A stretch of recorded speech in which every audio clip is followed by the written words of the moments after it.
Hello, today I'm going to be telling you about my hometown, Ducktown, and the environmental and economic struggles that it has overcame. This is a picture of my hometown. It does not look like this anymore, but this was put in a article in Discover magazine in '87 right after the mines closed down. Now, Ducktown was a huge mining community from 1843 to 1987. That's how everyone made their living. And when the mines shut down, it had a very negative economic effect on the community. Now, the first thing you will notice when you look at this picture is there's no trees. This looks like a picture of New Mexico or Arizona or Mars. It does not look like a picture of East Tennessee.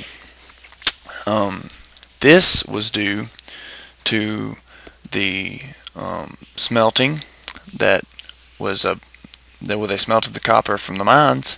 They chopped down a lot of trees to fuel the fires for the smelting, and the sulfur, which is a byproduct of the smelting, was evaporated into the clouds. And when it rained, the sulfur made the soil so acidic that no trees would grow anywhere. No trees would grow for a 56-mile radius. And that wasn't good for the environment, but that's how people had to make their living back then, and they didn't know the effects that it was going to cause on the environment. People predicted that it would take over 100 years for this to be fixed.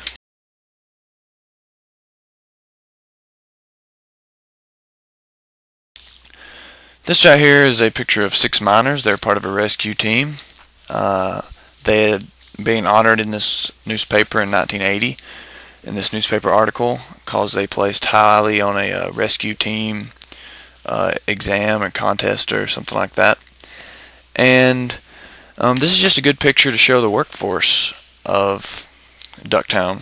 And like I said, the majority of people who lived in Ducktown were miners.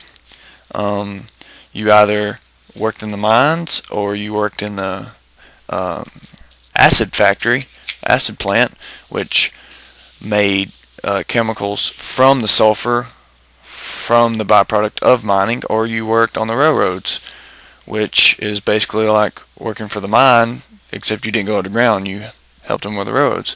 So pretty much everything in Ducktown revolved around mining. And when it closed down, all these people were laid off, and it had just everyone had to move away, and it has a very negative effect on the economic, and it took a long time to recover from that.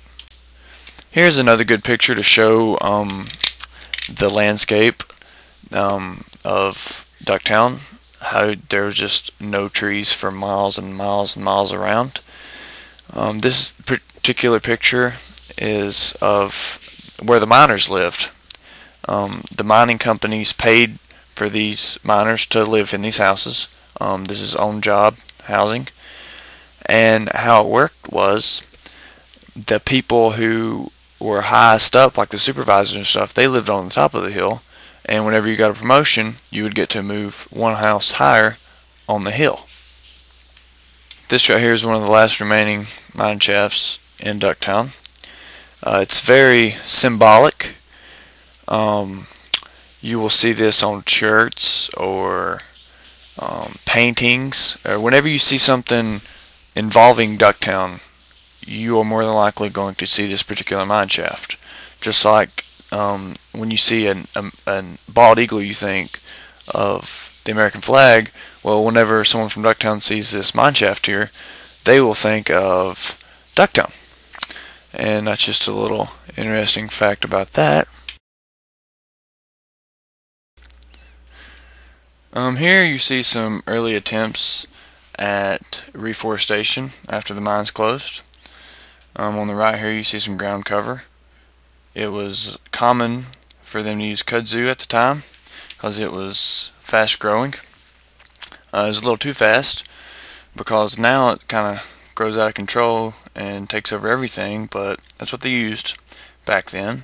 On the left, you see pine trees. The Boy Scouts came through after the closing of the mines and planted pine trees everywhere because they grew faster than oaks or maples. And that's one thing about Ducktown is you don't see many oaks or maples or any other kinds of trees. You just see pine trees everywhere. Well, that's it for my photo story here. I hope you enjoyed it, and goodbye.